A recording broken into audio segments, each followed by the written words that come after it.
Abang melihat ini seperti apa? Apa memang sudah menduga memang bakal ditolak hakim atau seperti apa, Bang? Oke, justru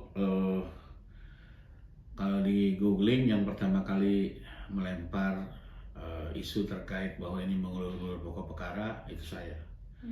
Karena memang gini, saya coba objektif ya melihat setiap upaya hukum, karena saya sih dalam satu mazhab meyakini bahwa kehadiran pengacara itu membuat check and balances.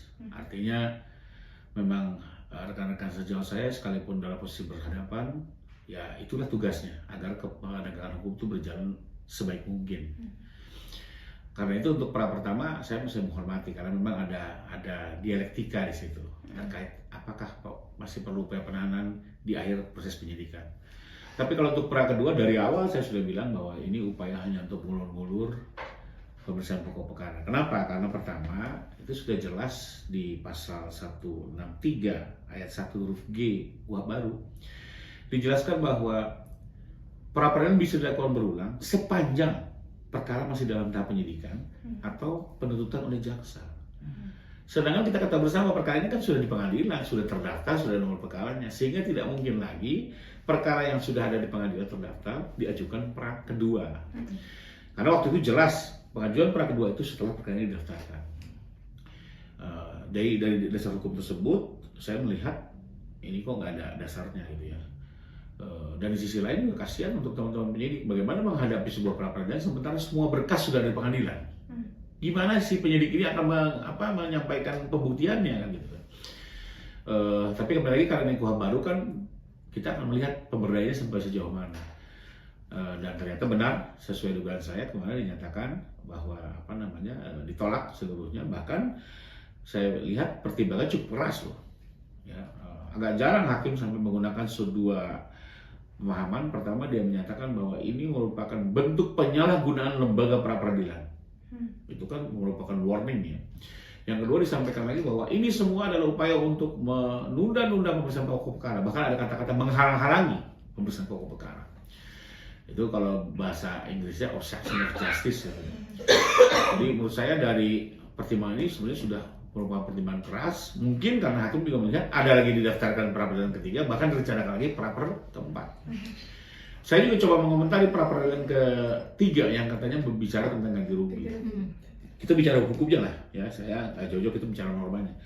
Di pasal 158 huruf C KUHP baru dinyatakan bahwa ganti rugi pra peradilan hanya dimungkinkan manakala terjadi penggantian penyidikan atau penggantian penuntutan.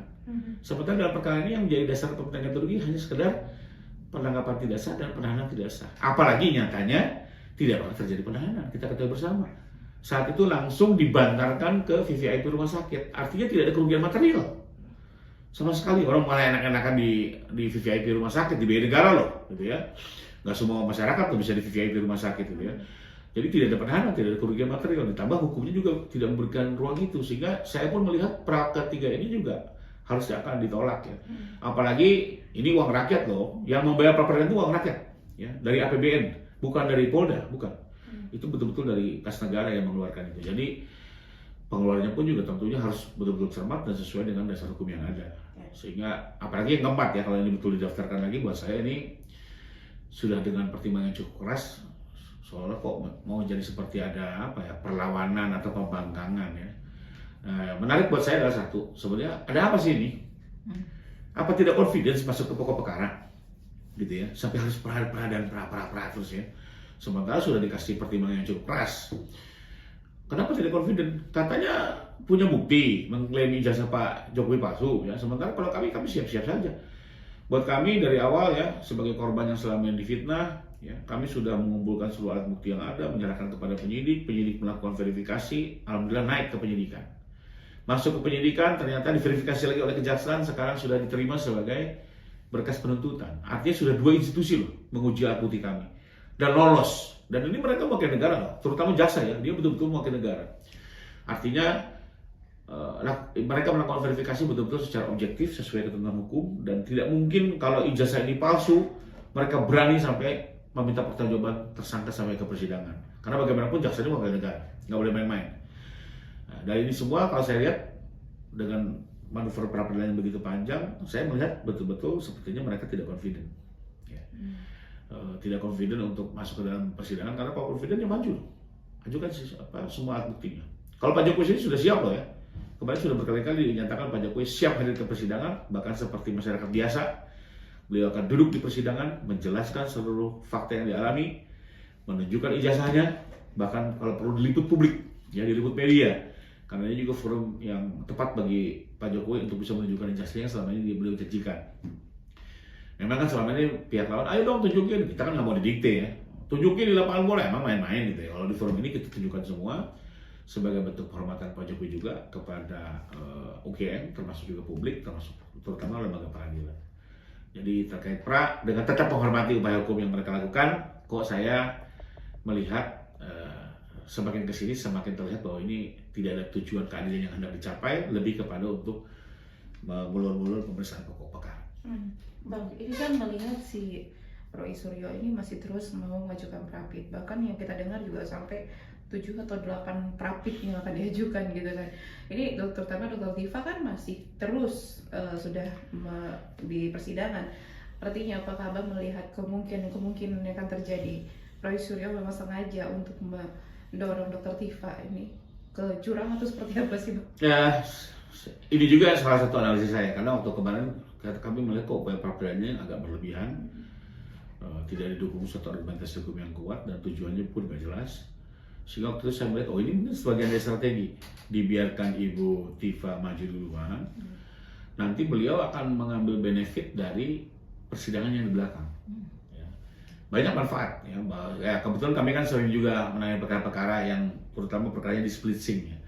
Kami akan lebih senang kalau perkara itu di belakang dibanding di dahulu. Kenapa? Yang di depan itu yang uji coba. Ya. Misalnya, contoh sederhananya gini, misalnya kita memeriksa keterangan ahli forensik. Mungkin di perkara Bu Tifa itu tidak bisa dielaborasi terlalu dalam.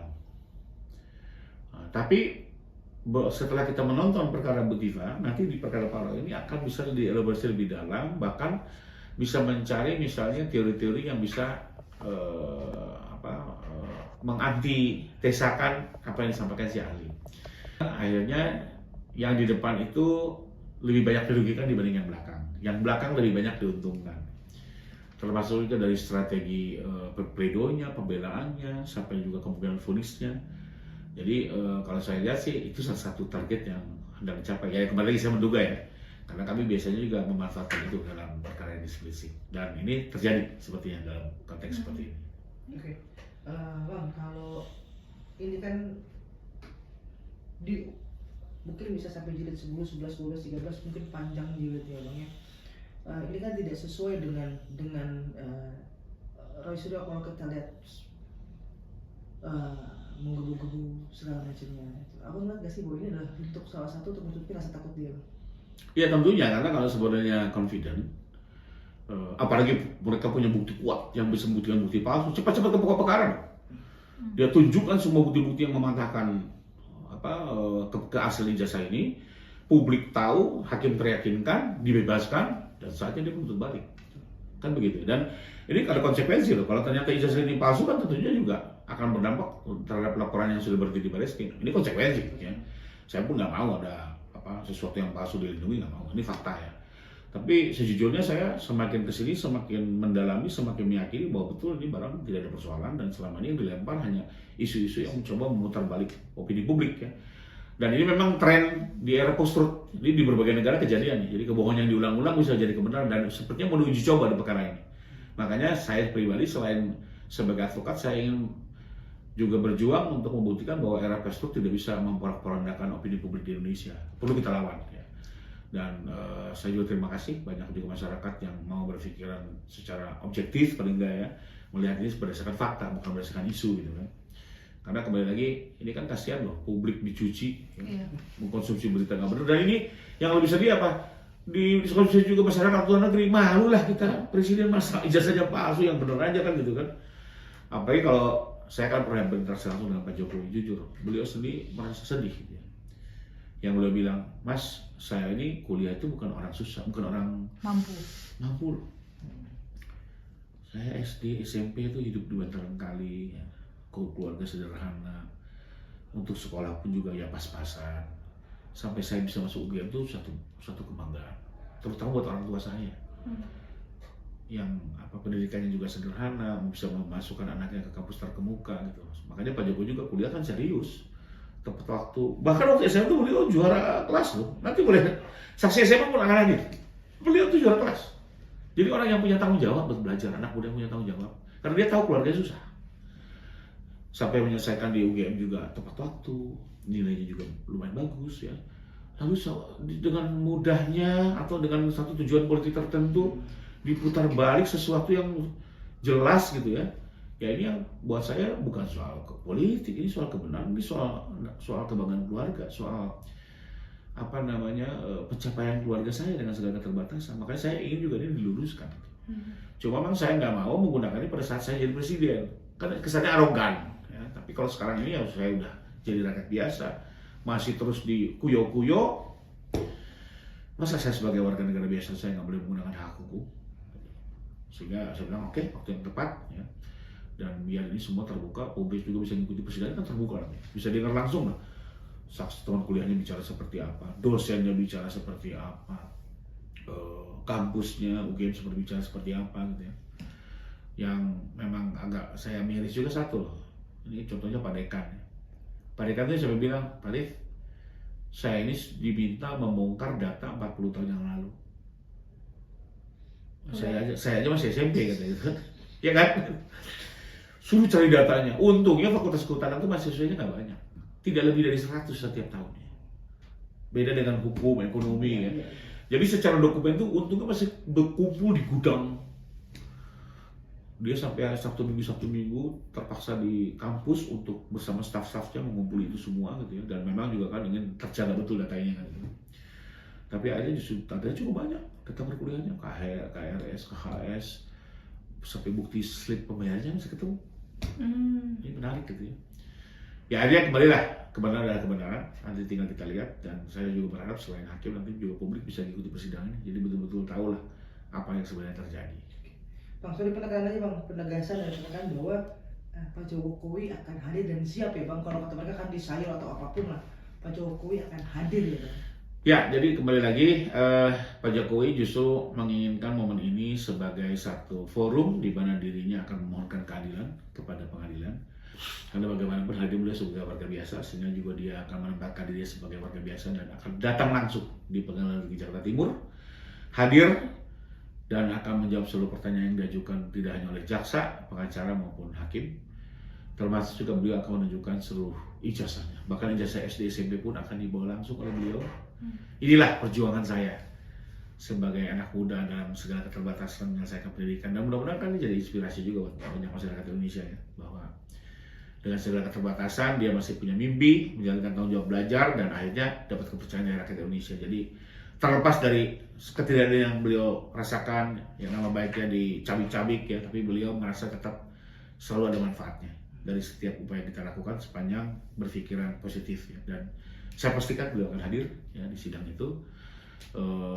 Bahkan kemarin juga terakhir kami ada pertemuan, sudah berkoordinasi juga terkait kehadirannya, kapan tunggu panggilan jaksa. Saya bilang, karena beliau pikir yang panggil bukan hakim ya, bukan Pak, nanti jaksa, karena jaksa lah eksekutor perintah-perintah pengadilan. Nanti baru dapat panggilan pasti kami koordinasikan, dan panggilan itu pasti minimal 3 hari sebelum.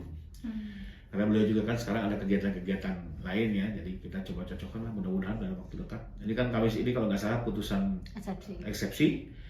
Setelah itu akan diputuskan apakah di sidang berikutnya langsung Pak Jokowi atau mungkin di sidang kedua, kita pastikan nanti menunggu kebijakan majelis. Tapi prinsipnya Pak Jokowi siap hadir.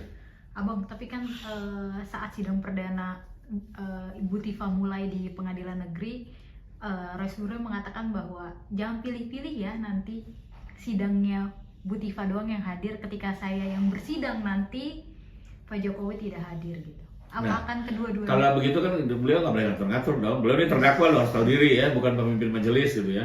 Yang menentukan nanti apakah harus hadir atau bisa Zoom itu tergantung ketua majelis ya. Salah sendiri kenapa Anda kasih jeda begitu jauh kan gitu. Bikin permainan sendiri, mungkin permainan itu nanti yang Anda rasakan kan gitu kan. Ya kembali lagi kita nggak tahu ya, who knows.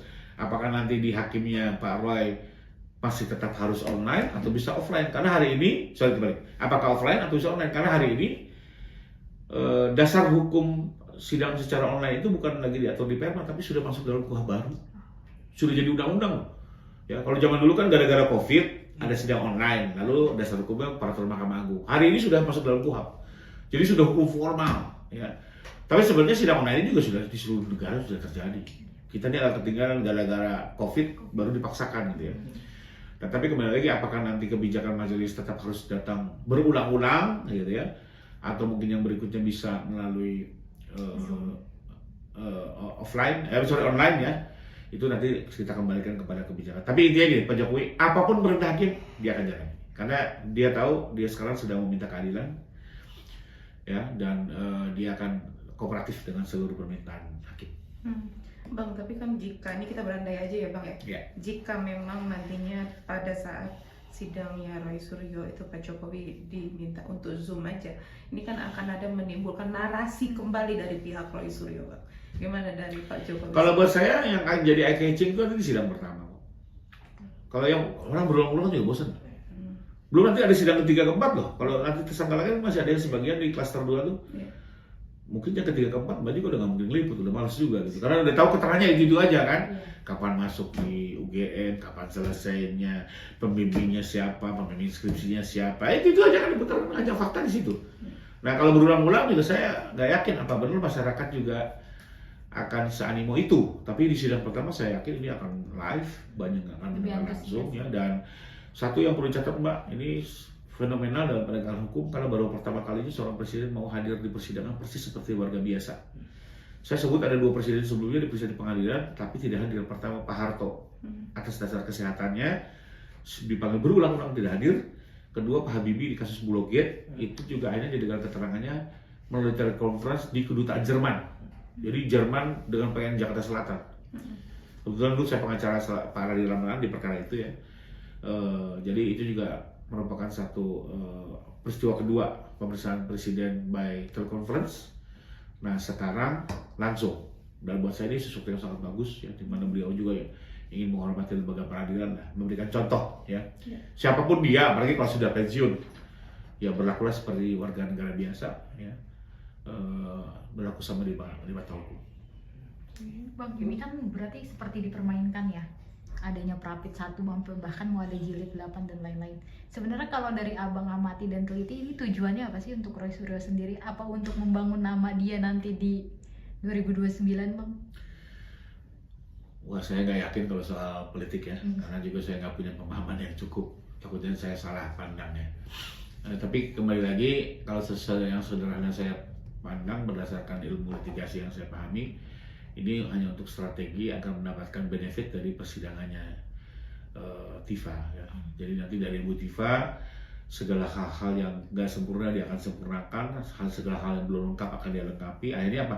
Pembelaan dia akan lebih baik dibanding pembelaan Ibu Tifa. Tapi kembali lagi, hakim juga mungkin tidak senaif itu ya. Tentunya juga hakim akan lebih objektif melihat, dan hakim mau mengerti betul lah ilmu litigasi, ilmu trik-triknya lawyer, mereka sudah paham betul ya, sudah mafhum ya. Jadi saya nggak meragukan hakim akan melihat ini secara jernih ya. Bahkan bisa juga gara-gara perannya terlalu banyak, hakim malah melihat ini model bentuk pembangkangan ya terhadap hukum itu sendiri gitu ya. Ya tapi saya nggak mau mendahului, silakan aja nanti bagaimana hakim memberikan pandangan. Karena surprise buat saya di kedua aja saya surprise. Hakim menggunakan kata-kata menyalahgunakan lembaga pra-peradilan. Ya. Terus ada lagi apa dia bilang, mengulur-ngulur membesar, bahkan menghalang-halangi.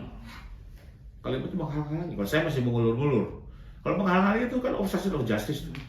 Tapi itu jadi pertimbangan, dan dalam dunia hukum itu putusan hakim itu res judicata, sesuatu yang mengikat harus dihormati dan berlaku. Itu dia.